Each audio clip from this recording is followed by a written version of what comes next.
93쪽에 거래가액 등기가 있는데요.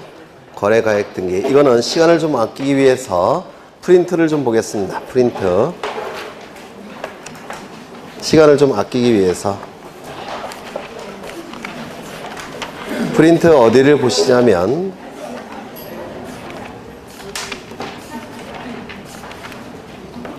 (44쪽) 보십니다. 44쪽. 44쪽을 보시면 시점이 2006년도 1월 1일을 기준으로 해서 그 이후에 갑과 을 사이에 거래 계약이 이루어지고 등기까지 이루어지게 되면 갑의 물건은 을의 물건으로 변동이 될 겁니다. 이때 일정한 경우 갑과 을은 등기를 신청할 때 부동산 거래계약 신고필증 정보라는 것을 등기소에 제공을 해야 돼요. 일정한 경우에는 부동산 거래계약 신고필증 정보를 등기소에 제공해야 됩니다. 거기 증자가 빠졌는데요. 오탄데 신고필증 정보라는 게 정확한 용어예요.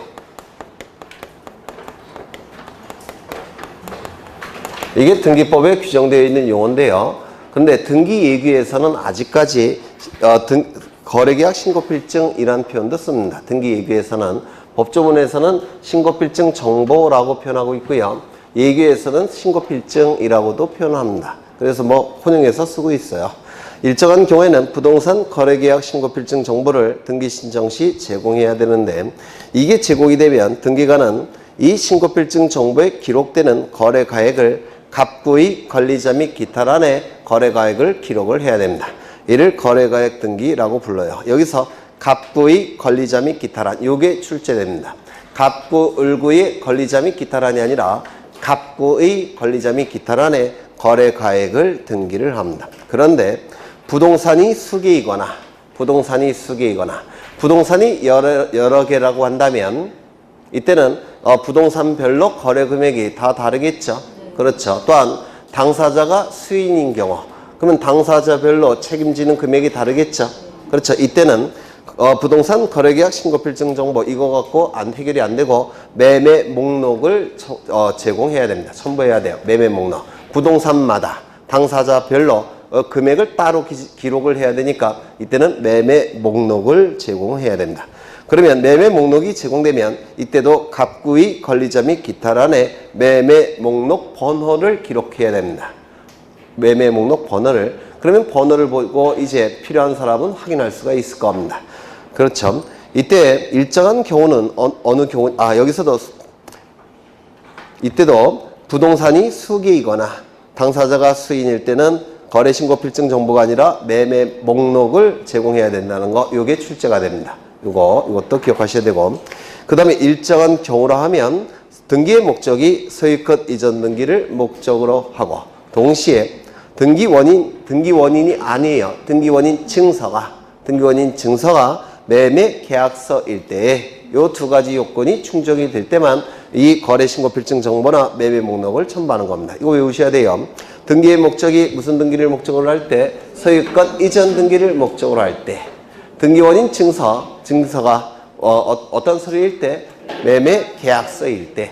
등기 원인이 매매일 때가 아닙니다. 등기 원인이 매매일 때 판결서가 등기 원인 증서일 수도 있어요. 판결서가 제공이 될 때는 거래가액을 등기하지 않습니다. 어느 경우만 등기한다고요? 등기 원인 증서가 매매 계약서일 때. 이걸 좀 기억해 두셔야 되고, 이 계약서는 당연히 2006년도 1월 1일 이후에 작성이 돼야 될 겁니다. 그 이전에 작성이 된 것은 거래가액 등을 등기하지 않습니다. 그러면 책을 좀 보겠습니다. 책을 좀 보시면 거래가액 등기의 대상 나왔죠. 2006년도 1월 1일 이후 작성된 매매 계약서를 등기원인 증서로 하여 소유권 이전 등기를 신청할 때만 거래가액이나 매매 목록 번호를 갑부의 권리자 및 기타란에 기록을 하게 될 겁니다. 거기 1번을 보시면 2006년도 1월 1일 이전에 작성된 매매 계약서에 의한 등기 신청 시에는 이런 거 등기하겠습니까? 안 할 겁니다. 그렇겠죠. 두 번째 보시면 등기원인이 매매라 하더라도 등기원인 증서가 판결 조정조서, 매매계약서 아닐 때는 거래가액 등을 등기하겠습니까? 안 할 겁니다. 그렇겠죠. 매매 계약서를 등기원인 증서로 제출하면서 소유권 이전 등기가 아닌 소유권 이전 정구권 가등기를 신청할 때는 이거 거래가액 등기하겠습니까? 안 할 겁니다. 이거 기억하셔야 돼요. 네. 그 다음에 2번을 보시면 매매 계약을 매매 예약을 원인으로 한 소유권 이전 정구권 가등기에 의한 본등기를 신청할 때는 매매 계약서 보통 제출할까요? 안 할까요? 매매 예약서가 있지 계약서는 없죠.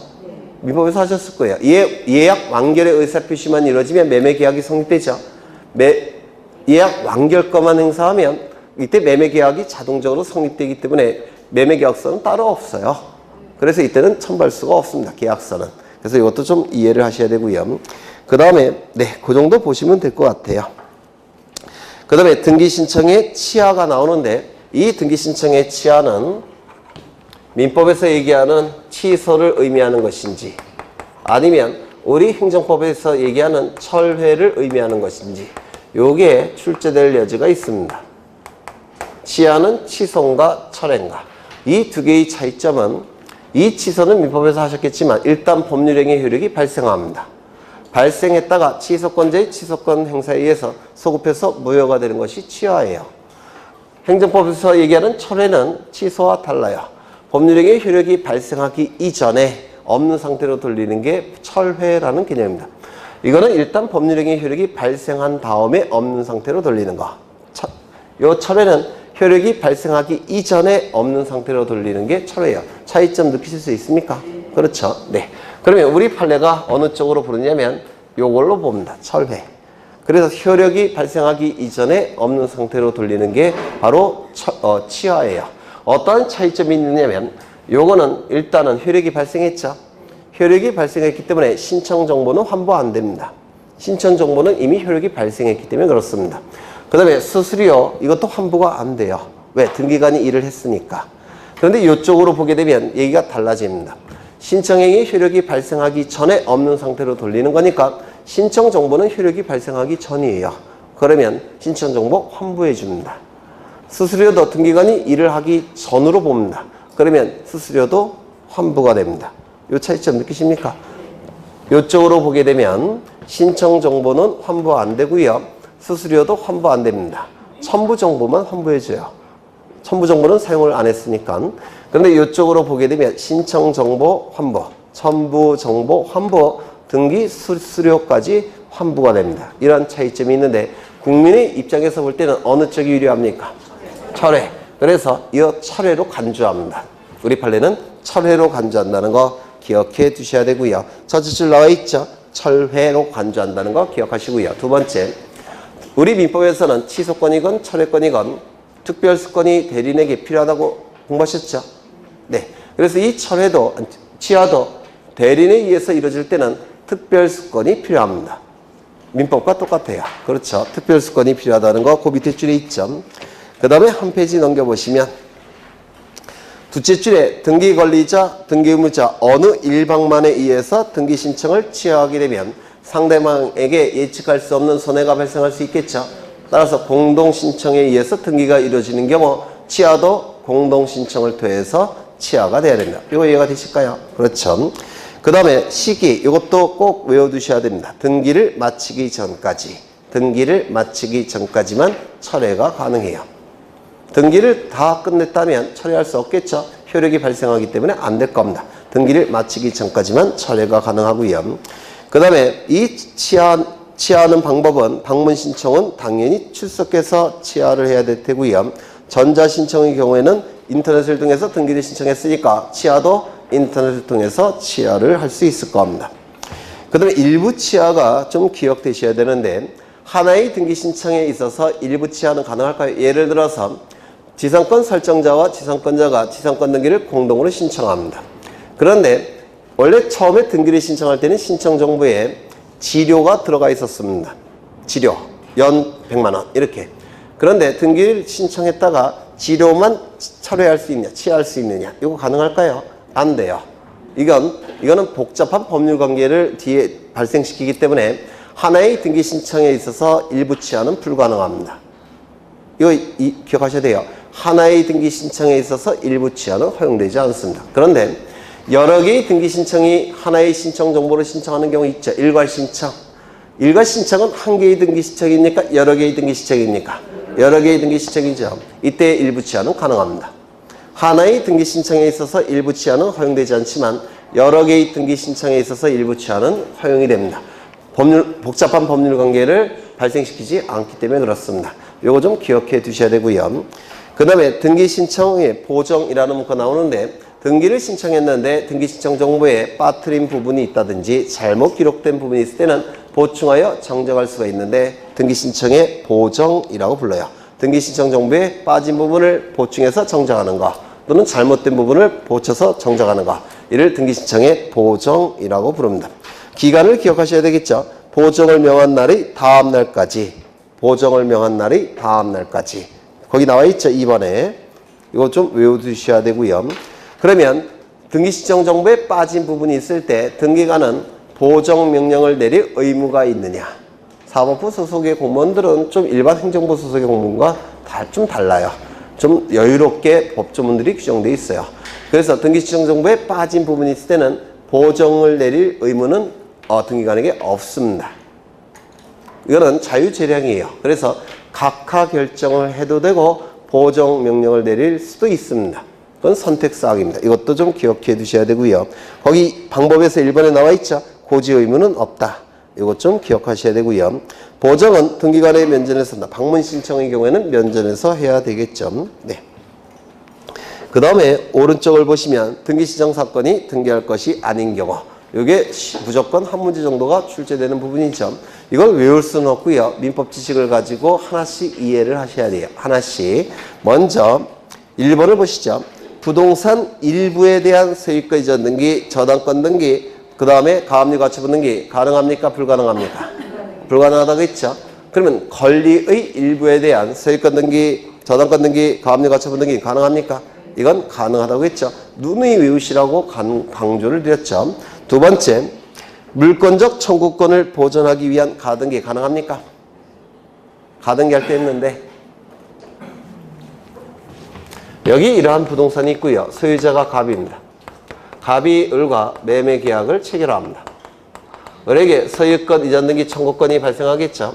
이 등기 청구권의 순위를 보존하기 위해서 임시로 하는 등기가 가등기라고 얘기합니다. 정확하게는 청구권의 순위 보존의 가등기 이렇게 불러요.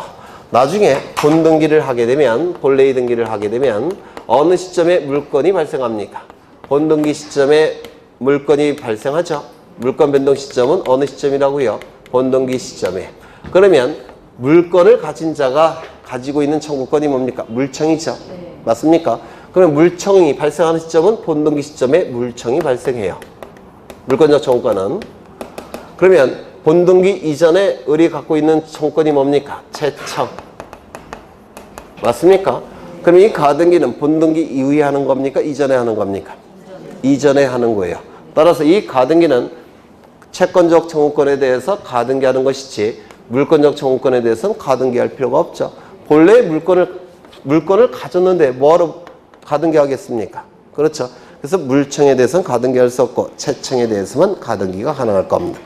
그 다음에 가등기에 기한 본등기를 금지하는 가처분 등기라고 되어 있는데 가등기에 기해서 본등기하는 것은 처분에 들어갈까요? 이게 처분에 들어가지 않을까요? 이건 처분이 아니라 취득이에요. 취득. 그렇죠. 그런데 취득금지 가처분이라는 건 없어요. 처분금지 가처분은 있지만 취득금지 가처분이라는 건 없습니다. 그러면 취득금지 가처분이라는 등기는 등기할 수 있겠습니까? 없겠습니까? 없습니다. 처분금지 가처분만 등기가 가능한 겁니다. 그래서 가등기에 의해서 본등기하는 것은 처분이 아니라 취득이기 때문에 취득금지 가처분이라는 용어를 쓸 수가 없습니다. 이거 이해가 되실까요? 네. 그런데 이 가등기 권리를 다른 자에게 넘길 수 있습니까? 병에게. 그러면 여기 을에게 채권자가 이렇게 있을 때 채권자 입장에서는 채무자의 이 가등기권자가 다른 자에게 가등기 권리를 처분하는 거나 양도하게 되면 자신의 채권에 대해서 강제집행 들어올 수 없죠. 그러면 이 을이 병에게 양도시키는 것, 이전시키는 것은 처분에 들어가니까 채권자 입장에서는 처분금지 가처분을 할 필요가 있을까요? 없을까요? 있겠죠. 그래서 가등기 권리를 다른 자에게 양도하는 것, 가등기 권리를 다른 자에게 이전하는 것은 처분에 들어가기 때문에 처분금지 가처분은 허용이 됩니다. 이게 진짜 어려운 건데 우리가 처분금지 가처분은 처분할 때만 금지시키는 가처분이 가능해요. 가등기에 의해서 본등기하는 것은 취득이니까 처분금지 가처분이 불가능하지만 가등기 권리를 다른 자에게 넘기는 거, 양도하는 거 그때 이건 처분에 들어가죠. 처분이라는 개념은요. 없다가 생기는 게 아니요. 있다가 없어지는 게 처분. 없다가 생기는 게 취득. 그렇죠. 그러면 이 을이 다른 자에게 가등기 권리를 넘기게 되면 가등기 권리가 있다가 이제 없어지죠. 이건 처분에 들어가요. 그럼 처분금지 가처분이 가능하겠습니까? 가능하다 이렇게 얘기합니다. 정리하죠. 가등기에 의해서 본등기하는 것은 처분에 들어가지 않으니까 처분금지 가처분이라는 용어를 쓸 수가 없습니다. 하지만 가등기 권리를 다른 자에게 이전시키는 것은 처분에 들어가니까 이 이전에 대한 처분금지 가처분은 가능하다 이렇게 얘기를 합니다. 네, 좀 어려운가요? 네. 그러면 거기 보시면 가등기에 의해서 본등기하는 것은 처분에 들어가니까 처분금지 가처분 등기가 가능합니다. 오른쪽을 보시면 가등기상의 권리의 다른 자에게 처분하는 것을 금지시키는 가처분은 가능하다 이렇게 얘기합니다. 이거 이해 안 되시면 손 들어보세요. 안 되시는 분이 있을 텐데 그림이 엉터리라서 그런가. 여기 이러한 부동산이 있고요. 소유자가 갑입니다. 요거는 다시 그리죠. 갑이 을에게 소유권 이전에 가등기를 한 상태입니다. 그런데 이 을이 이 가등기에 기해서 본래의 등기를 하게 되면 이때는 소유권이 있습니까? 없습니까? 없죠. 이때는 본등기를 하게 되면 소유권을 취득하죠. 그러면 가등기에 기해서 본등기하는 것은 없다가 생기는 거니까 취득이에요. 취득의 경우에는 금지 가처분이라는 게 없습니다. 그래서 가등기에 의해서 본등기하는 것은 처분금지 가처분이라는 용어를 쓸 수가 없어요. 두 번째, 여기 이러한 부동산이 있고 소유자가 갑입니다. 갑이 을에게 소유권에 관한 가등기를 해줍니다. 그런데 이 가등기 권리도 하나의 재산적 권리니까 다른 자에게 넘기는 게 가능합니다. 이전시키는 거, 양도하는 게 가능해요. 그러면 이 가등기 권리를 을이 병에게 넘겨버리면 가등기 권리가 있다가 없어지죠. 이게 바로 뭡니까? 처분이에요.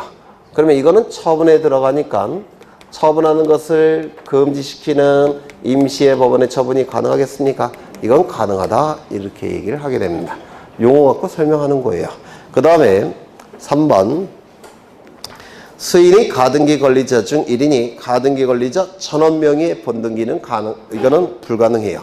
하지만 오른쪽을 보실까요? 수인이 가등기 권리자 중 1인이 자기 지분만의 본등기는 신청할 수가 있느냐? 이거는 가능합니다. 이건 대단히 중요한 판례인데요. 민법에서도 출제될 가능성이 대단히 높은 고급 판례예요.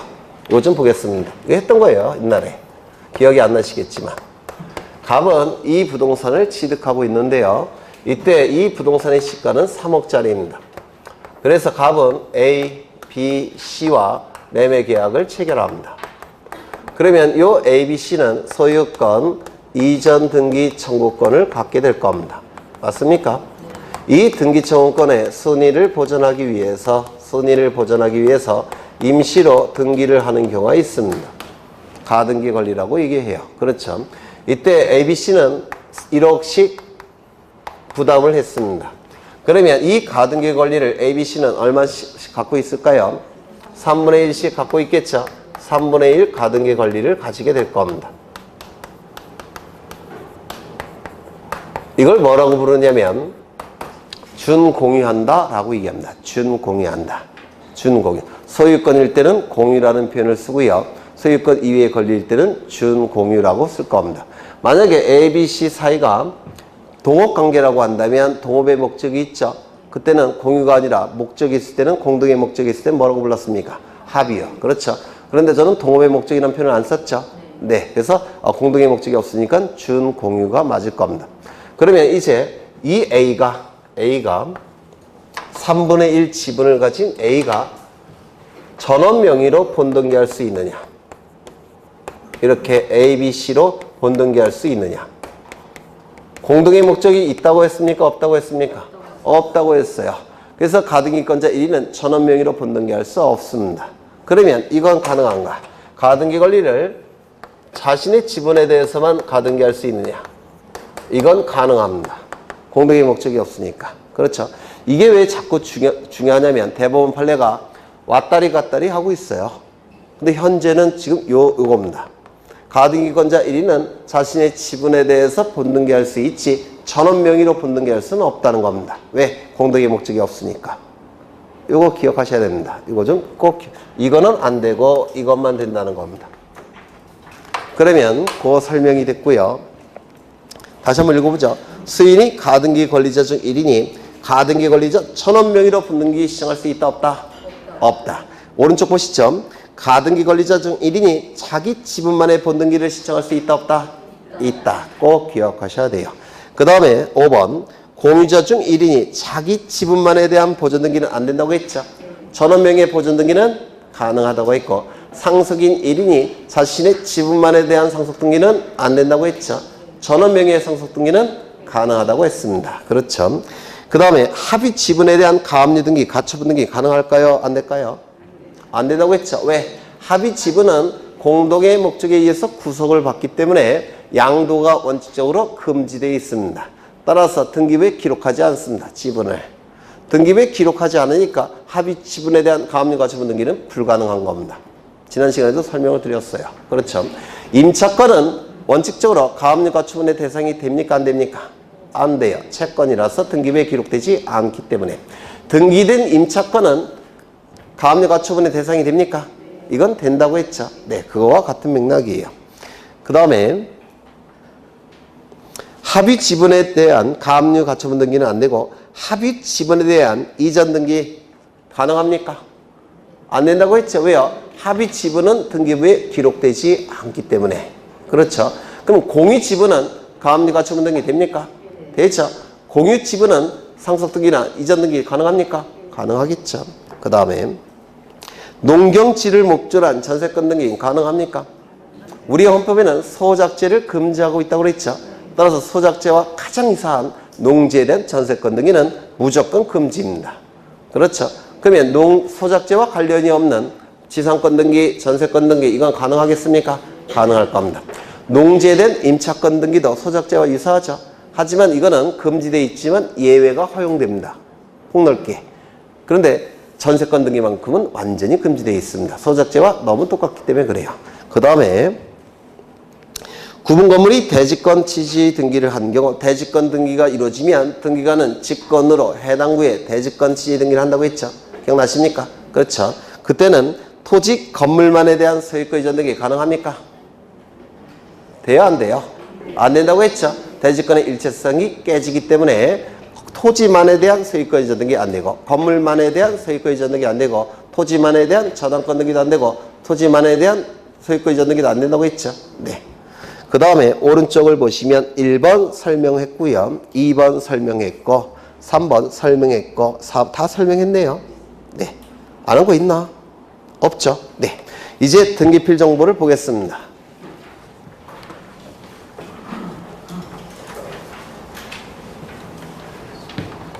여기에 이러한 부동산이 있고 소유자는 갑입니다. 갑이 을과 매매계 요전에 먼저 갑은 자신의 노력과 비용으로 건물을 신축합니다. 자신의 노력과 비용으로 건물을 신축하게 돼요. 그러면 갑은 이 건물에 대한 소유권을 취득하게 될 겁니다. 그래서 신축한 자가 민법상 소유권 취득하죠. 이 취득한 소유권을 다른 자들로부터 보호를 받고자 합니다. 보호를 받기 위해서는 알려야 돼요. 공시해야 됩니다. 그러면 공시하는 방법이 있을 텐데 공시하는 방법은 건물의 경우에는 뭡니까? 등기입니다. 맞습니까? 따라서 등기를 하기 위해서 등기소에 가서 무슨 등기 신청할까요? 존재하는 소유권을 보호받기 위해서 최초로 갖추는 공시 방법인 등기. 뭡니까? 보존등기. 그래서 이 보존등기는 단독 신청에 의할 수밖에 없습니다. 갑밖에 없으니까 보존등기를 신청하게 됩니다. 그러면 이 보존등기 신청을 통해서 등기부가 만들어질 겁니다. 1번 소유권 보전 값 이렇게 등기가 실행이 될 겁니다. 등기가 실행이 되면 이 등기소에서는 등기 신청인에게 한 장 서류를 만들어줍니다. 이게 뭐냐면 등기필증이라는 겁니다. 그래서 이 등기필증은 뭐냐면 등기 완료 증서라는 뜻이에요. 필이 완료 필자입니다. 그래서 등기 완료 증서는 뭐냐면 영수증을 한 장 줬다는 겁니다. 영수증. 너의 이름으로 등기가 되어 있으니까 이거 영수증 하나 받아가라 이렇게 얘기한 겁니다. 그래서 영수증을 한 장 갑은 가지고 있을 겁니다. 1년 후에 이 갑은 을과 매매계약을 체결합니다. 소유권 이전 등기까지 이루어지게 되면 갑이 가진 소유권은 을의 소유권으로 변동이 될 겁니다. 따라서 이 등기가 이루어지면 갑은 취득한 소유권을 상실하겠죠. 따라서 등기만 놓고 형식적으로 판단한다면 갑은 불이익이 발생합니다. 이러한 자를 뭐라고 불렀습니까? 등기의무자라고 불렀습니다. 이 등기가 이루어지면 을은 소유권을 취득할 겁니다. 그러면 등기만 놓고 형식적으로 판단한다면 이익이 발생할 테고 이러한 자를 뭐라고 부릅니까? 등기관리자라고 부를 겁니다. 그래서 등기소에 가서 등기를 공동으로 신청하게 될 겁니다. 이때 등기소에 있는 등기관은 한 가지 사실을 확인해야 돼요. 이 등기가 이루어지면 갑은 소유권을 상실하죠. 그렇죠. 소유권을 상실하고 불이익이 발생해서 등기의무자라고 부르는데 이 소유권을 상실하는 갑이 진짜 소유권을 가지고 있는지 여부를 등기관은 확인을 해야 됩니다. 왜? 무권리자의 처분행위가 나타나는 것을 방지하기 위해서. 그렇죠. 그래서 갑이 진짜 소유권이 있는지 여부를 등기관에게 확인을 시켜야 되는데 그 확인할 수 있는 자료가 바로 이 등기필증이라는 자료입니다. 이유는 이 등기필증은 딱 한 번만 만들어집니다. 두 번 만들어지는 경우는 아예 없습니다. 딱 한 번만 만들어지고 있기 때문에 우리 판례는 등기필증을 소지하고 있는 자는 소유자로 추정을 해준다. 그래서 한 번만 만들어지니까 두 장, 세 장이 만들어졌다면 이거 등기필증을 가지고 있다고 해서 소유자로 추정할 수는 없죠. 따라서 한 번만 만들어지기 때문에 이 등기필증은 소유자로 추정을 받게 돼요. 가지고 있는 자는. 그러면 이 갑은 뭘 첨부하느냐? 등기필증을 첨부하는 겁니다. 등기필증이 첨부가 되면 등기관은 등기의무자에게 소유권이 있다는 사실을 확인할 테고 확인이 됐으면 이제 이 등기를 실행합니다. 실행한 다음에 새로운 등기필증을 만듭니다. 새로운 등기필증을 만들어서 이 등기 권리자에게 교부합니다. 영수증으로서 교부하는 겁니다. 그러면 등기 권리자에게 교부하는 건 영수증으로 교부하는 거예요. 영수증으로. 그리고 기존의 등기필증은 체크를 해서 환부를 합니다. 물론 실무에서는 두 장 다 을에게 줬는데요. 법조문에서는 환부한다고 되어 있습니다. 영수증으로서 환부하는 겁니다. 이것도. 그러면 이 새로 만들어진 등기필증은 이 을이 소지하고 있을 겁니다. 1년 후에 이 을은 또다시 병과 매매계약을 체결합니다. 소유권 이전 등기까지 이루어지면 을의 소유권은 병의 소유권으로 바뀌게 될 겁니다. 그리고 소유권 변동은 나타나게 될 거예요. 이때 이 등기가 이루어지면 이 을은 취득한 소유권을 상실할 겁니다. 따라서 불이익이 발생할 테고 이런 자를 뭐라고 부릅니까? 등기의무자. 그리고 을은 소유권을 취득할 테고 이익이 발생할 겁니다. 이러한 자를 뭐라고 부릅니까? 등기권리자. 그래서 갑과 을은 등기소에 가서 등기를 공동으로 신청하게 될 겁니다.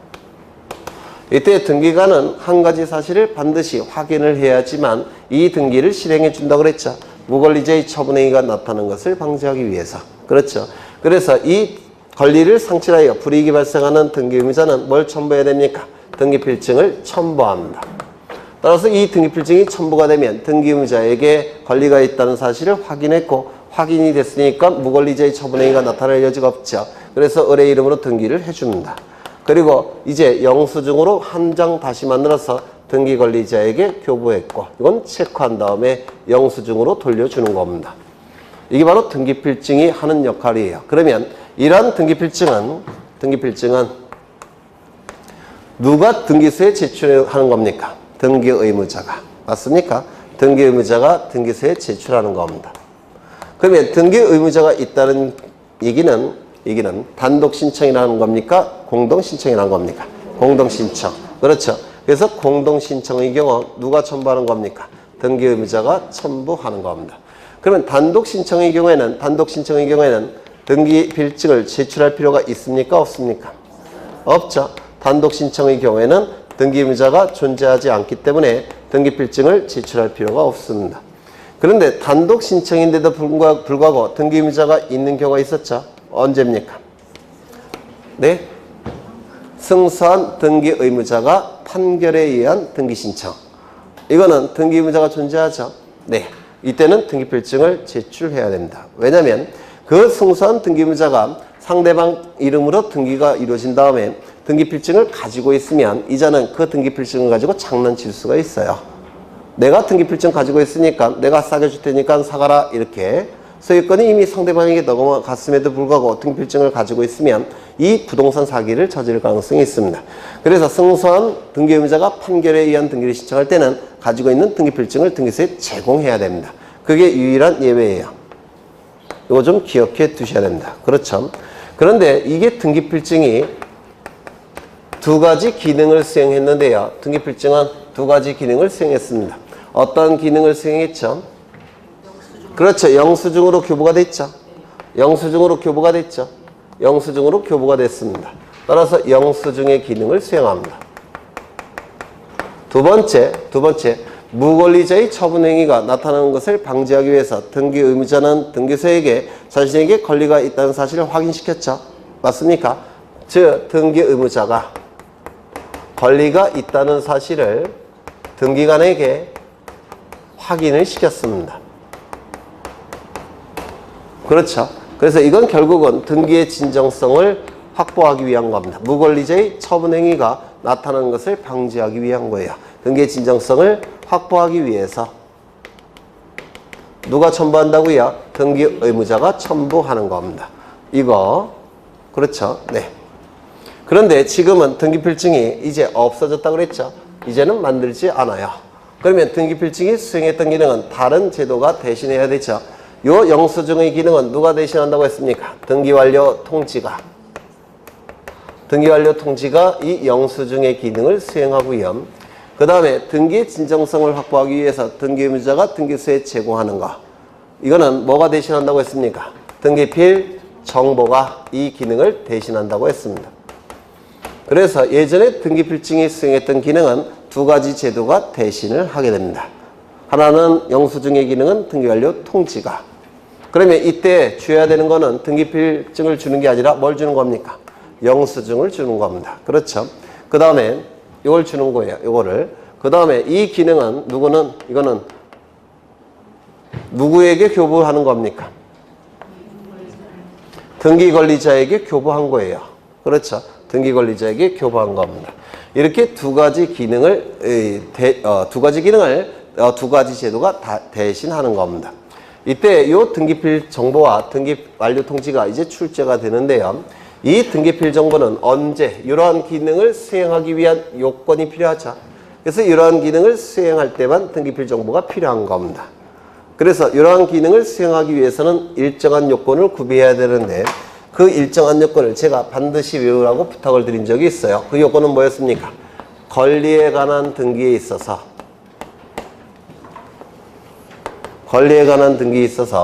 등기 신청인이 등기부에 새로운 등기명이 될 때 여기서 새로운 등기명의는 등기권리자라는 뜻이에요. 이 새로운 등기명인에게 작성 통지해 주는 것이 뭡니까? 등기필 정보라는 겁니다. 이게 바로 등기필 정보의 요건이에요. 요건. 이거 좀 외워두셔야 된다고 했습니다. 이거 들은 흔적 있습니까? 있죠. 그렇다면 권리에 관한 등기가 아니라면 등기필 정보는 작성됩니까? 안 됩니까? 안 된다고 했습니다. 기억나시죠? 그러면 표지부 등기는 등기가 완료가 됐을 때 등기필 정보가 만들어집니까? 안 만들어집니까?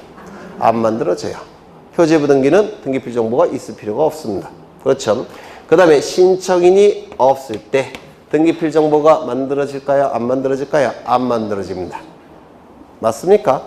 그러면 직권에 의한 소유권 보존 등기가 이루어질 때 등기필 정보는 작성됩니까? 안 됩니까? 지난 시간에 미등기 부동산에 대해서 법원의 가압류 가처분 등기 촉탁이 있을 때는 등기관은 직권으로 보존 등기한 다음에 그 다음에 가압류 가처분 등기한다고 했는데 기억나십니까? 미등기 부동산에 대해서 임차권 등기명령에 의한 임차권 등기가 있을 때는 직권으로 보전 등기한 다음에 법원의 촉탁에 의한 임차권 등기한다고 했죠. 그때의 직권 보전 등기의 경우에는 등기필 정보가 작성됩니까? 안 됩니까? 안 되는 겁니다. 그렇죠. 신청에 의한 등기일 때만 등기필 정보가 작성이 되는 겁니다. 그 다음에 새로운 등기명인이 없을 때 등기필 정보가 작성될까요? 안 될까요? 안 됩니다. 말소 등기. 이건 새로운 등기명이 나타납니까? 안 나타나죠. 변경이나 경정 등기. 새로운 등기명이 나타납니까? 안 나타날 겁니다. 따라서 이때는 등기필 정보가 작성되지 않아요. 새로운 등기명인이 등기부에 기록이 될 때만 등기필 정보가 작성이 되는 겁니다. 이거 이해가 되실까요? 그렇죠. 이게 다 출제가 되는 것들이에요. 그렇죠. 두 번째, 권리에 관한 등기입니다. 그리고 등기 신청인도 존재합니다. 그리고 새로운 등기명인도 등기부에 기록이 됩니다.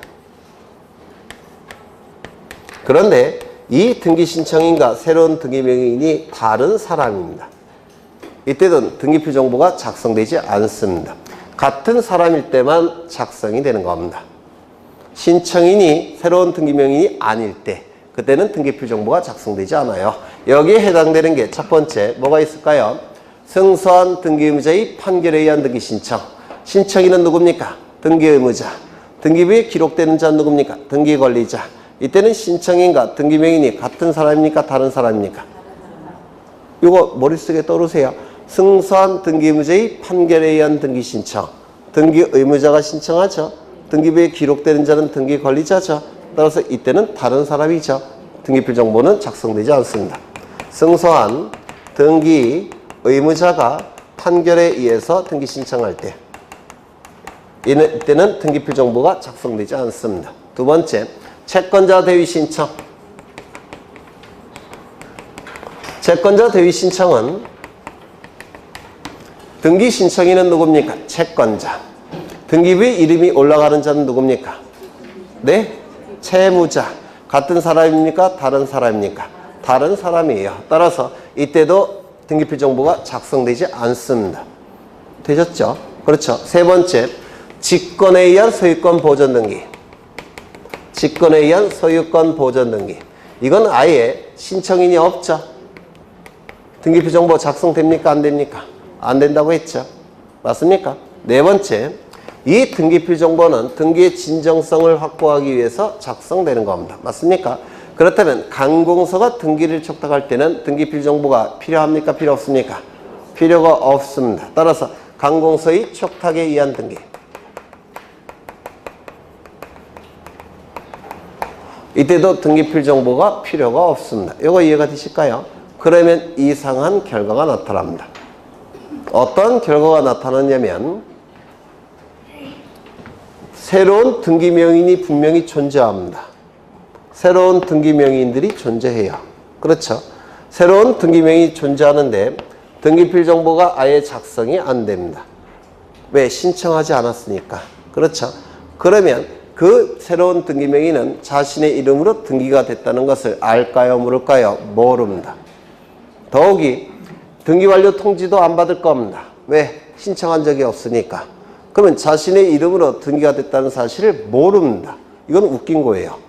분명히 내 이름이 등기부에 올라갔는데 나는 모릅니다. 이상하죠? 따라서 알려줘야 돼요. 어떠한 방법을 통해서 알려주냐면 이 새로운 등기명인에게 너의 이름으로 등기가 완료되었음을 통지해 줍니다. 등기 완료 통지를 해줘요. 그러면 등기 완료 통지가 두 개가 나타나네요. 두 개가 나타나죠. 이건 다른 거예요. 저쪽의 등기 완료 통지는 영수증으로서의 등기 완료 통지입니다. 이쪽의 등기 완료 통지는 등기부에 이름이 올라감에도 불구하고 등기필 정보로 통지되지 못하기 때문에 알려주는 등기 완료 통지예요. 이름은 똑같은 걸 쓰지만 내용은 다른 겁니다. 이거 되셨을까요? 되셨을까요? 안 되셨을까요? 됐죠? 네. 요거 4개 반드시 외우셔야 돼요. 그러면 책을 좀 보겠습니다. 등기필 정보가 나와 있고요. 등기필 정보. 거기 2번을 보시면 등기 권리자와 등기 의무자가 공동으로 권리에 관한 등기를 신청하는 경우 신청인은 그 신청 정보와 함께 통지받은 등기 의무자의 등기필 정보를 등기소에 제공해야 된다. 이때 신청인은 누굴 얘기합니까? 등기 의무자. 이 등기 의무자는 등기 권리자일 때 통지받은 등기필 정보를 등기 의무자로 전환이 됐을 때 자신에게 권리가 있다는 사실을 등기관에게 확인시키기 위해서 등기소에 제공하는 겁니다. 다시요. 권리자일 때 통지받은 등기필 정보를 의무자가 됐을 때 등기소에게 자신에게 권리가 있다는 사실을 확인시키기 위해서 첨부하는 겁니다. 맞습니까? 그렇죠. 그렇다면 승선 등기의무자가 단독으로 권리에 관한 등기 신청할 때는 등기필 정보 등기소에 제공한다 안 한다?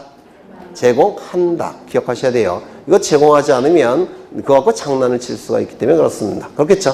그러면 승선 등기 권리자는 판결에 의한 등기 신청할 때 등기필 정보 등기소에 제공합니까? 등기 권리자는? 네? 등기 권리자는 자신의 이름으로 등기해달라고 판결서 제출하는 거죠. 그러면 자신의 이름으로 등기가 된 적이 없으니까 등기필 정보가 있습니까? 없습니까? 없죠. 네. 단독 신청의 경우에는 승선 등기 의무자만 첨부하는 겁니다. 단독 신청의 경우는. 그 다음에 등기필 정보가 없는 경우 이것 좀 보겠습니다.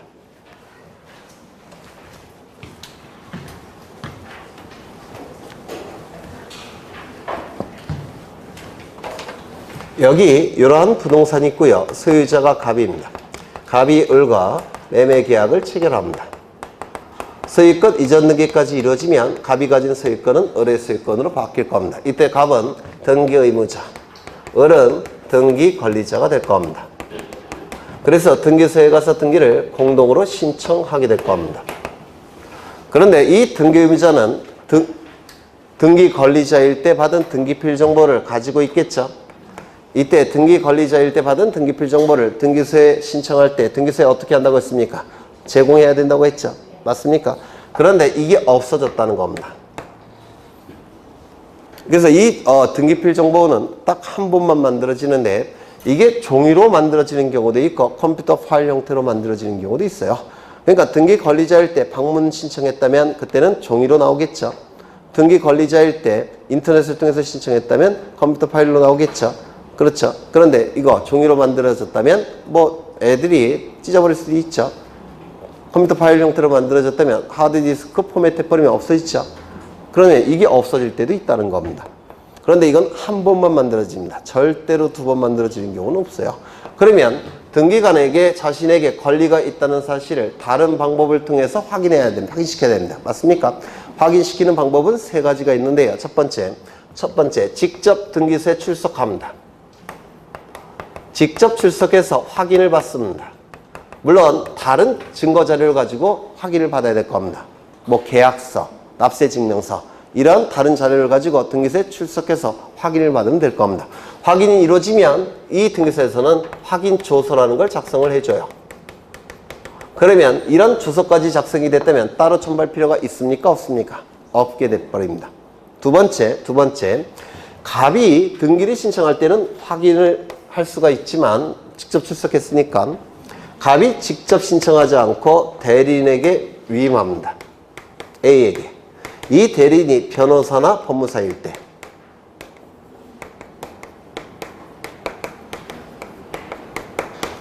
변호사나 법무사인데 이 지금 대리인 등기소에 가야 되겠죠.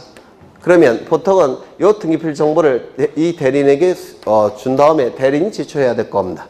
그런데 이게 없어졌다는 겁니다. 그러면 어떠한 방법을 통해서 확인시켜야 되느냐면 이 변호사나 법무사는 등기에 있어서 전문가입니다. 맞습니까? 등기 업무는 법률사무예요. 법률사무니까 변호사와 법무사는 등기관 정도의 전문 지식을 가지고 있습니다. 맞습니까? 따라서 이때는 변호사와 법무사는 등기사무에 있어서 등기관 정도의 전문 지식을 가지고 있기 때문에 지금 위임장 한 장 주겠죠? 위임장을 줄 때 확인하라는 겁니다. 누가? 변호사나 법무사가. 등기관 정도의 전문 지식을 가지고 있기 때문에 위임장을 받을 때 요 A가 본인을 권리가 있다는 사실을 확인할 수가 있습니다. 그러면 위임장을 요 A가 갑으로부터 받았다면 변호사나 법무사인 대리인이 확인한 거죠. 등기관의 업무를 수행한 겁니다. 얘네가. 따라서 이때 요걸 제출하면 돼요. 위임장을. 여기 등기필 정보 대신에 위임장을 제출하면 됩니다. 이 위임장 안에는 본인의 도장이 찍혀 있을까요? 안 찍혀 있을까요? 찍혀 있겠죠.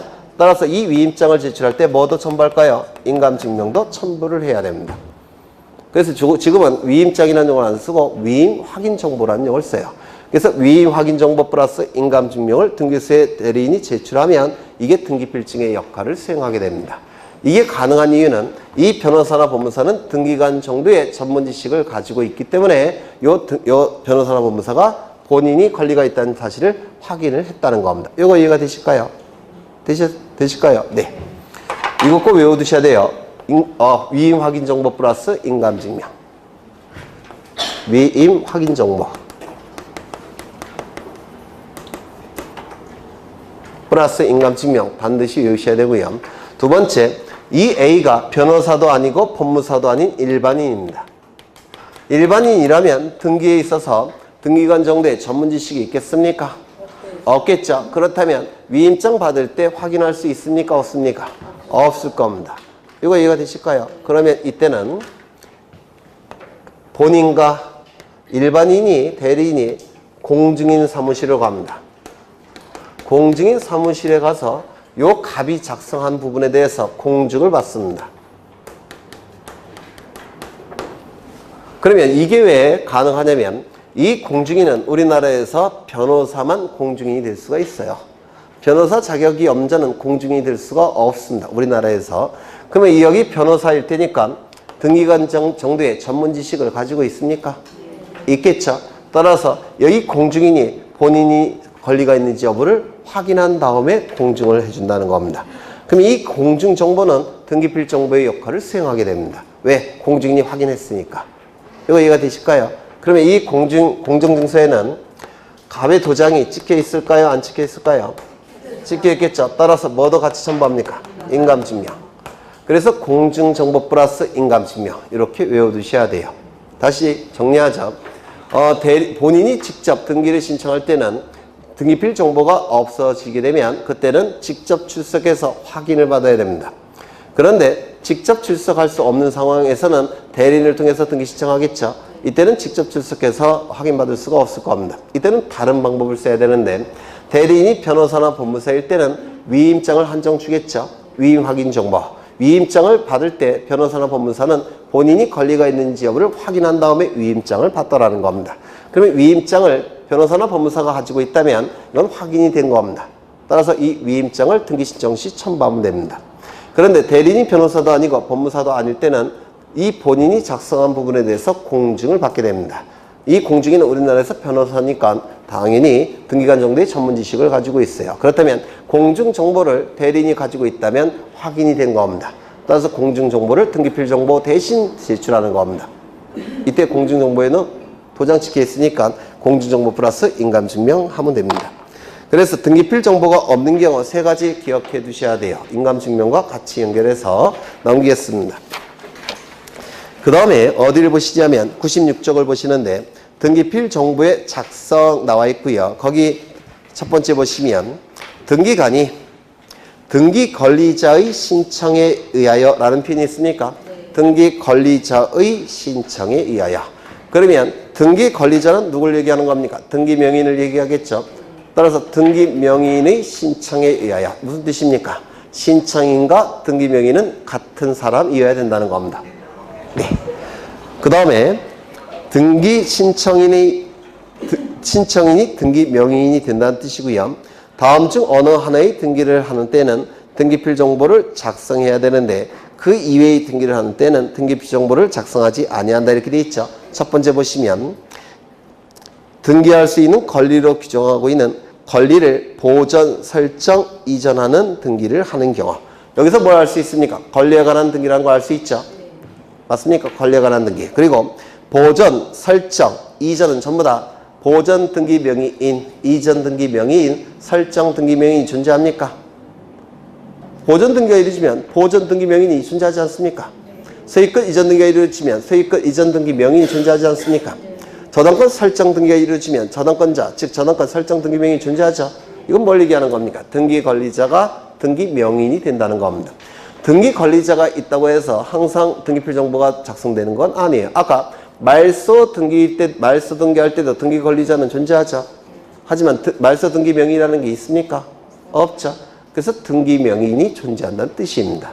이게 그 다음에 2번을 보시면 설정 이전 청구권 보존을 위한 가등기를 하는 경우 가등기 명의인이 존재하죠.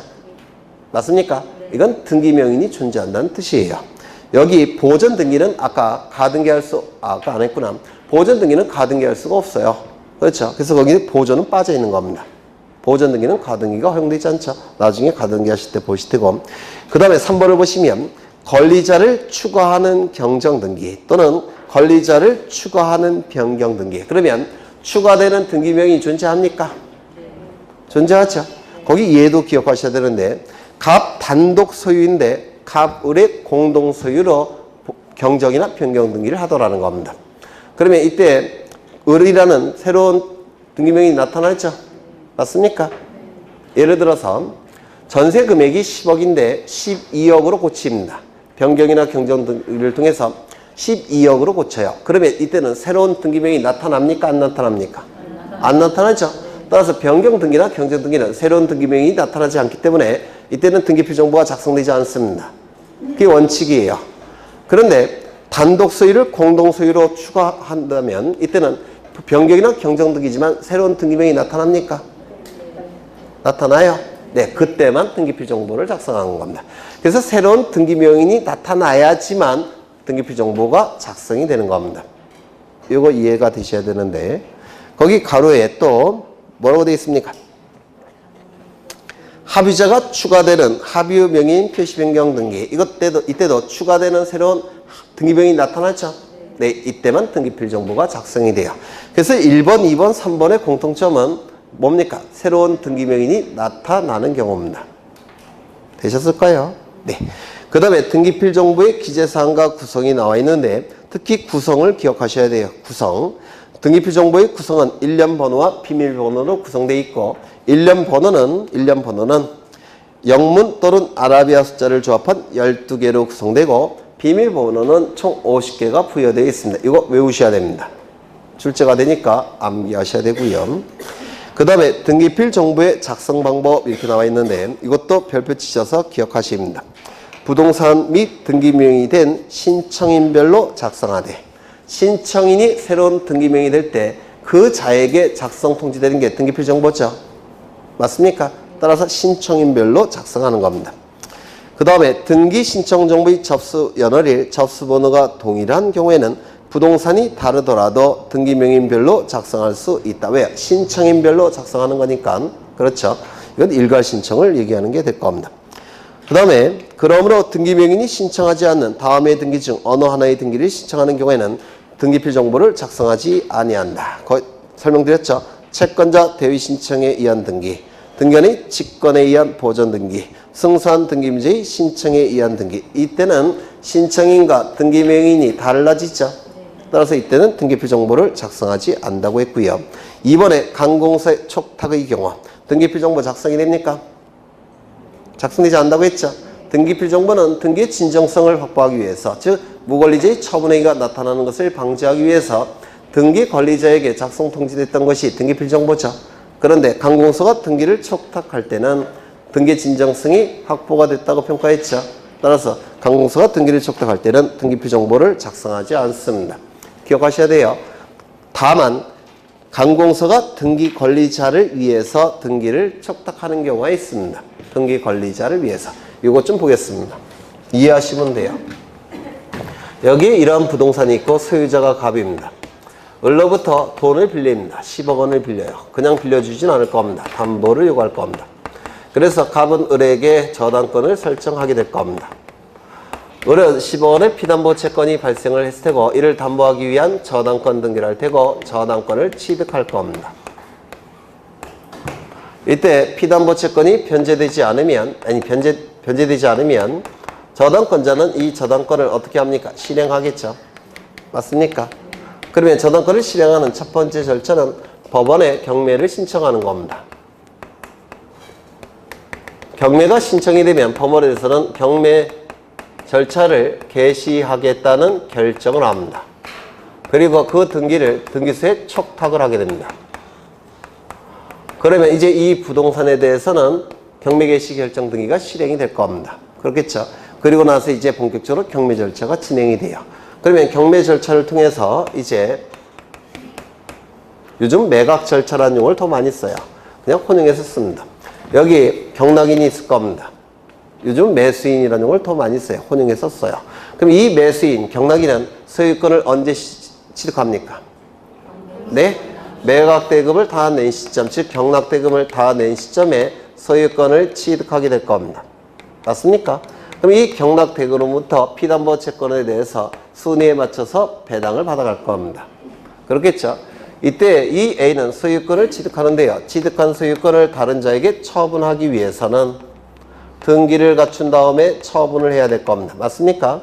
그래서 등기를 갖춘 다음에 처분해야 되는데 이 등기는 이 경매 절차, 매각 절차가 그 안에 들어가는 등기예요. 그래서 이 등기까지 다 끝나야죠. 매각 절차가 완료가 되는 겁니다. 그러면 이때 이 등기는 누가 해줘야 될까요? 네? 이 등기는 누가 해야 될까요? 누가 해주는 등기일까요? A가 신청하는 등기입니까? 이거는 경매 절차 안에 포함되는 겁니다. 따라서 누가 하는 걸까요? 법원의 촉탁에 의해서 이루어집니다. 법원의 촉탁. 그렇죠? 그러면 이때는 법원의 촉탁에 의한 등기지만, 강공소의 촉탁에 의한 등기지만 등기 권리자가 별도로 존재하죠. 이때는 이 A가 다른 자에게 처분할 때는 등기소에 가서 등기필 정보 제공해야 되겠죠. 따라서 이 A는 등기필 정보가 필요해요. 그러면 이때 강공소 촉탁에 의한 등기지만 등기필 정보가 작성될까요? 안 될까요?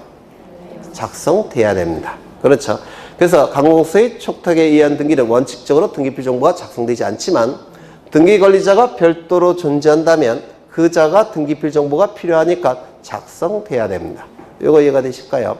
그럼 이 작성된 등기필 정보를 법원에 통지하는 경우도 있고 여기 A에게 통지하는 경우도 있어요. 만약에 등기필 정보가 작성돼서 법원에 통지가 되면 법원은 받아서 이쪽으로 줘야 되겠죠. 네, 그러면 그 지문을 보겠습니다.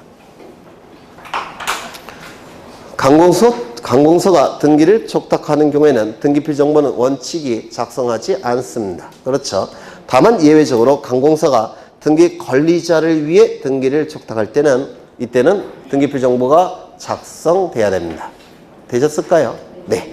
그 다음에 등기필 정보의 통지 방법 이건 읽어보시면 될 테고요. 오른쪽을 보시면 등기필 정보 통지의 상대방이 나와 있는데요. 첫 번째, 등기 명인이 된 신청인에게 통지한다. 아까 보여드렸죠? 신청인과 등기 명인이 같은 사람일 때 누구에게 통지해 준다고요? 등기 명인에게. 그렇죠.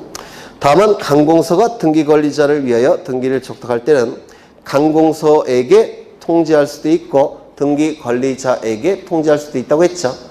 이때 여기 등기소에서는 이 등기가 실행이 되면 강공소에게 통지할 수도 있고 등기 권리자에게 통지할 수도 있다고 했죠. 강공소가 받은 등기필 정보는 이쪽으로 보내줘야 될 겁니다. 그렇겠죠. 그래서 이것도 기억하십니다. 강공소 또는 등기 권리자 밑줄 치시고요. 그 다음에 2번은 여러분이 읽어보시고 암기하셔야 되고요. 그 다음에 5번을 보십니다. 등기필 정보를 작성, 통지할 필요가 없는 경우 나와 있는데요. 먼저 1번. 등기 권리자가 등기필 정보의 통지를 원하지 않는 경우가 있습니다. 왜 그럴까요? 등기필 정보는 딱 한 번만 만들어지고 있기 때문에 이게 날아가 버리면 이제 어떻게 해야 됩니까? 직접 등기소에 출석해서 확인받아야 되죠. 그 다음에 대리인이 있을 때는 대리인도 위의 확인 정보, 그 다음에 공증 정보 이런 거 복잡한 절차가 뒤에 기다리죠. 그래서 이 등기 권리자가 이건 한 번만 만들어지니까 등기소가 보관하고 있으라고 하는 경우도 있어요. 나중에 필요하면 갖다 쓰면 됩니다. 맞습니까? 그래서 등기 권리자가 등기필 정보의 통지를 원하지 않는 경우도 있습니다. 한 번만 만들어지니까 나중에 받겠다. 이렇게 얘기하는 경우도 있다는 겁니다. 이거 이해가 되실까요?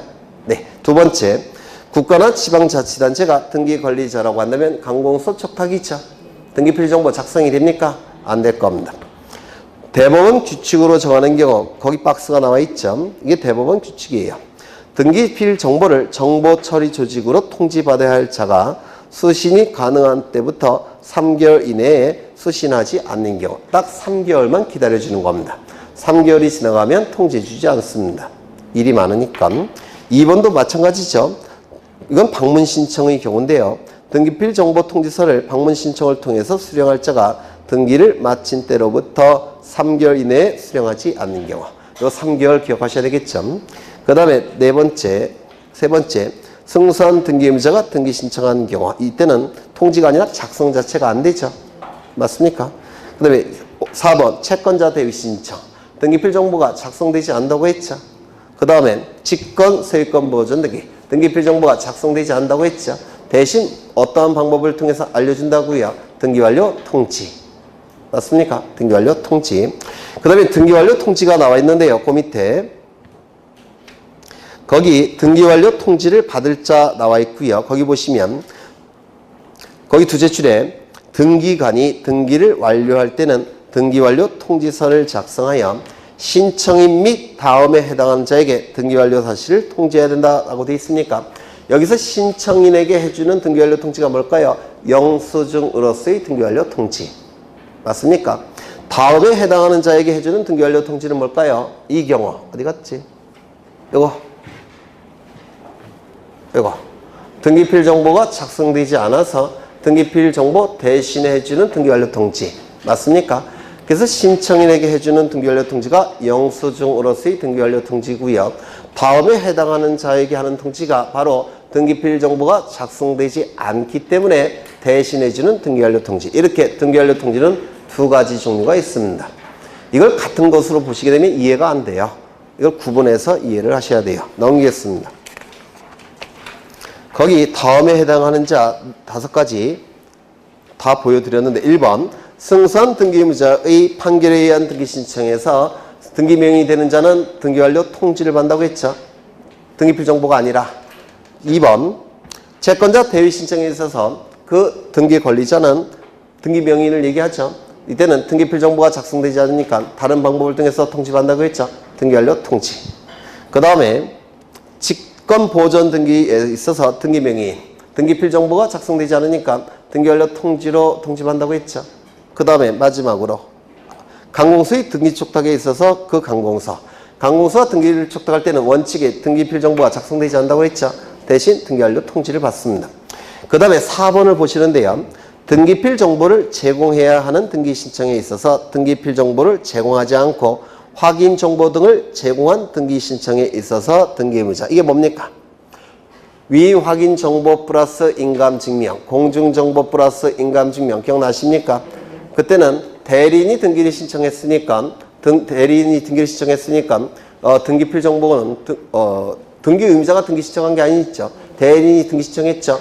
그렇죠. 이때도 등기 완료를 통지해 줍니다. 본인인 등기 의무자에게. 이건 좀 외워두셔야 돼요. 4번은 좀 외워두시고요. 그 다음에 거기 4번을 보시면 돼요. 양가로 4번. 신청서에 등기 완료 사실의 통지를 원한다는 등기 의무자의 의사표시가 기재되어 있는 경우에만 등기 완료 사실을 통지한다 이렇게 되어 있네요. 이 등기 의무자는 옛날에는 무조건 제출한 등기필증에 표시를 한 다음에 돌려줬습니다. 그런데 지금 전산등기부에서는 등기 의무자가 요청할 때만 등기 완료 통지해 줍니다. 영수증으로서의 등기 완료 통지 무조건 해주는 게 아니라 요청할 때만 영수증으로서의 등기 완료 통지를 해줍니다. 등기 의무자는. 이거 좀 기억해 두시고요. 그 다음에 7번을 보시면 소유권 변경 사실을 지적소관청에게 통지하게 돼요. 등기부에 소유자가 달라졌다면 지적공부의 소유자도 바꿔줘야 되죠. 맞습니까? 따라서 소유권에 관한 등기가 이루어지면 등기소는 지적소관청에게 소유자에 관한 부분을 정리하라고 통지해 줍니다. 거기 4가지 공통점이 있는데 뭡니까?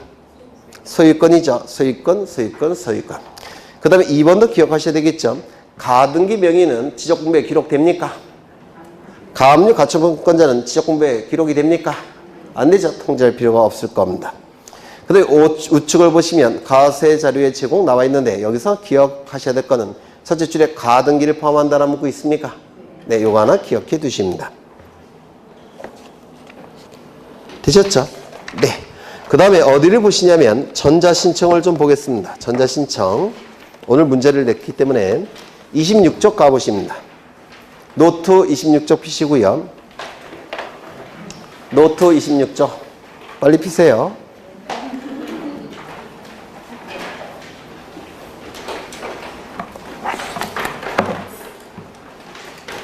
노트 26쪽 피셨습니까? 네. 뭐 내게 뻔한데 이 인터넷을 통해서 등기를 신청하는 방법이 있고 등기소에 방문해서 등기 신청하는 방법이 있죠. 두 가지 방법을 통해서 등기를 신청할 텐데 인터넷을 통해서 등기를 신청하는 걸 전자신청이라고 불러요. 전자신청. 이 전자신청은 먼저 회원 등록을 해야 된다고 했죠. 회원 등록이 바로 사용자 등록입니다. 그래서 회원 등록을 해야지만 전자신청할 수가 있는데요. 등기를 신청하는 사람은 사람이겠죠. 사람은 둘로 나눠지는데 자연인, 법인 둘로 나눠질 겁니다. 자연인도 둘로 나눠지죠. 내국인, 외국인 둘로 나눠지는데 내국인은 사용자 등록만 하면 전자신청할 수가 있습니다. 하지만 외국인은 언제 사라질지 모르죠. 그래서 외국인은 사용자 등록 플러스 국내 거서 신고 또는 외국인 등록을 해야 됩니다. 순수 외국인은 외국인 등록하는 것이고요. 동포들이 있죠. 동포들은 국내 거서 신고를 하는 겁니다. 그래서 외국인은 사용자 등록 플러스 국내 거서 신고나 사용자 등록을 해야지만 전자신청할 수가 있고 법인의 경우에는 사용자 등록이 아니라 전자증명서가 발급돼야지만 전자신청할 수가 있습니다. 전자신청서가 발급되지 않으면 전자신청할 수가 없어요. 그런데 비법인 사단재단, 즉 법인 아닌 사단재단, 권리능력 없는 사단재단은 전자증명서가 아직은 발급되지 않습니다. 전자증명서가 발급되지 않으니까 비법인 사단재단은 전자신청할 수가 없습니다. 그러면 어떤 방법을 통해서 신청할 수밖에 없습니까? 방문신청. 그렇겠죠? 그 다음에 그 밑에 보시면 전자신청을 하고자 하는 당사자 또는 변호사, 법무사는 개인 공인인증서를 발급받아서 최초의 전자신청 전에 등기소에 직접 출석하여 미리 사용자 등록을 해야 된다. 동그라미 쳐져 있죠? 직접 출석 미리. 그렇죠? 그럼 직접 한다는 얘기는 무슨 뜻입니까? 대리를 통해서 신청할 수는 없다는 겁니다. 뭐는요? 사용자 등록은. 그렇죠? 그 다음에 출석은 사용자 등록 신청은 전자신청할 수가 없다는 겁니다. 사용자 등록은 무조건 등기소에 출석해야 돼요. 물론 이 등기소는 관할 등기소는 없습니다. 아무 등기소나 가서 신청하면 될 겁니다. 미리는 뭡니까? 인터넷을 통해서 등기를 신청하기 전에 미리 사용자 등록을 해야 됩니다. 세 가지 기억하셔야 돼요. 직접, 출석, 미리. 그 다음에 신청서가 반려되는 경우가 있는데 첫 번째, 직접 출석하지 아니하고 신청했다면 반려되겠죠? 그렇죠? 네. 그 다음에 사용자 등록 대상이 아닌 사람이 신청했다면 이때도 어떻게 되겠습니까? 반려되겠죠? 법인은 사용자 등록 신청의 대상이 아니죠. 법인은 전자증명서 발급 대상이고 법인 아닌 사단이나 재단은 전자신청 자체가 허용되지 않죠. 네. 그래서 반려될 겁니다. 법인이나 법인 아닌 사단, 재단이 사용자 등록을 신청한다면 반려될 테고요. 사용자 등록 신청서의 방식에 적합하지 아니한 경우 국가기관에게 뭔가 신청할 때는 증거자료를 만들어 놔야 되니까 일정한 방식을 갖춰야 됩니다. 신청서에 필요한 첨부 서면을 제출하지 아니한 경우 공인인증서를 발급받아서 사용자 등록 신청한다고 했죠. 공인인증서가 발급되지 않으면 당연히 사용자 등록 해주지 않을 겁니다. 그 다음에 대리인에 의한 전자신청이 나와 있는데 여기서 기억하셔야 될 것은 거기 당구장 표시가 있죠. 자격자 대리인이 아닌 사람은 다른 사람을 대리하여 전자신청을 할 수 없다. 즉 전자신청은 인터넷을 통해서 신청하기 때문에 등기소에 가서 등기관의 면전에서 신청하는 게 아닙니다. 그래서 이건 비리가 개입될 가능성, 범죄가 개입될 가능성이 대단히 높아요. 따라서 등기의 전자신청만큼은 이때는 대리인은 반드시 변호사 자격을 가진 자, 법무사 자격을 가진 자만이 전자신청을 대리할 수가 있습니다. 그러면 이 변호사나 법무사는 전자신청을 대리를 통해서 전자신청을 하기 위해서는 사용자 등록해야 되겠죠. 그러면 변호사나 법무사가 사용자 등록을 해서 전자신청을 대리한다면 본인은 사용자 등록할 필요가 있습니까? 없습니까? 없어요. 왜? 신청하는 자만 사용자 등록을 하면 되기 때문에 그렇습니다. 하나 더 책을 보겠습니다. 125쪽을 피십니다. 책에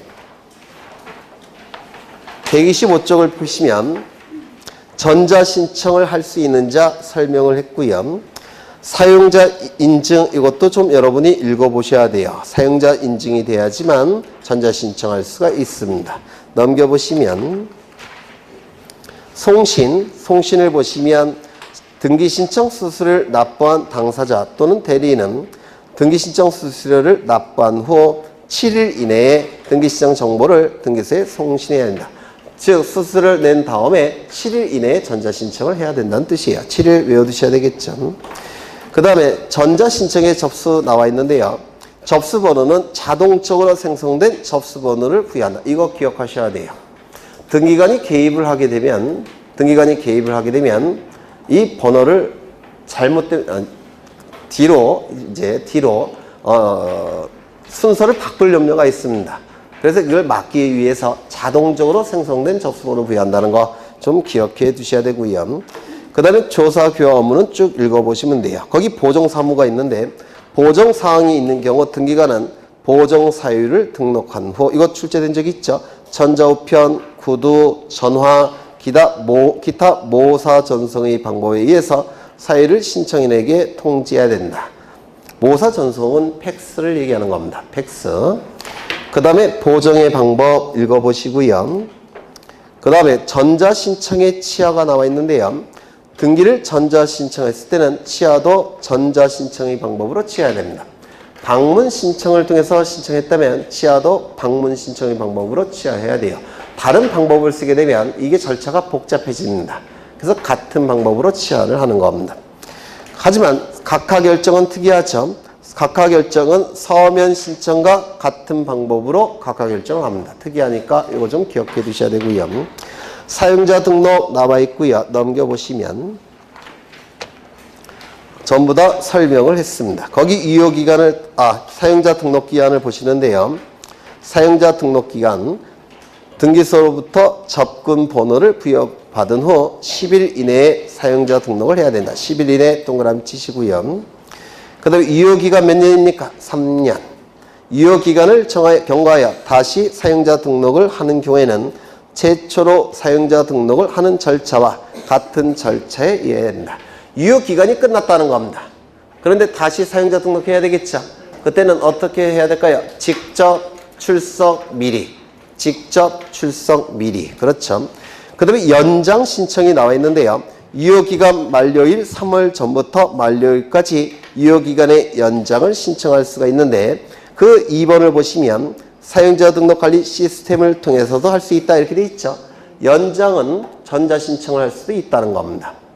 유효기간이 끝나면 직접 출석 미리 다시 사용자 등록을 해야 되지만 유효기간이 끝나기 전에 연장을 할 때는 전자신청 인터넷을 통해서 신청할 수 있다는 뜻입니다. 네, 오늘은 여기까지만 보겠습니다. 최초로 시험 문제와 같은 진도가 나갔네요. 네. 고생하셨고, 다음 주에 뵙겠습니다. 수고하셨습니다. 네.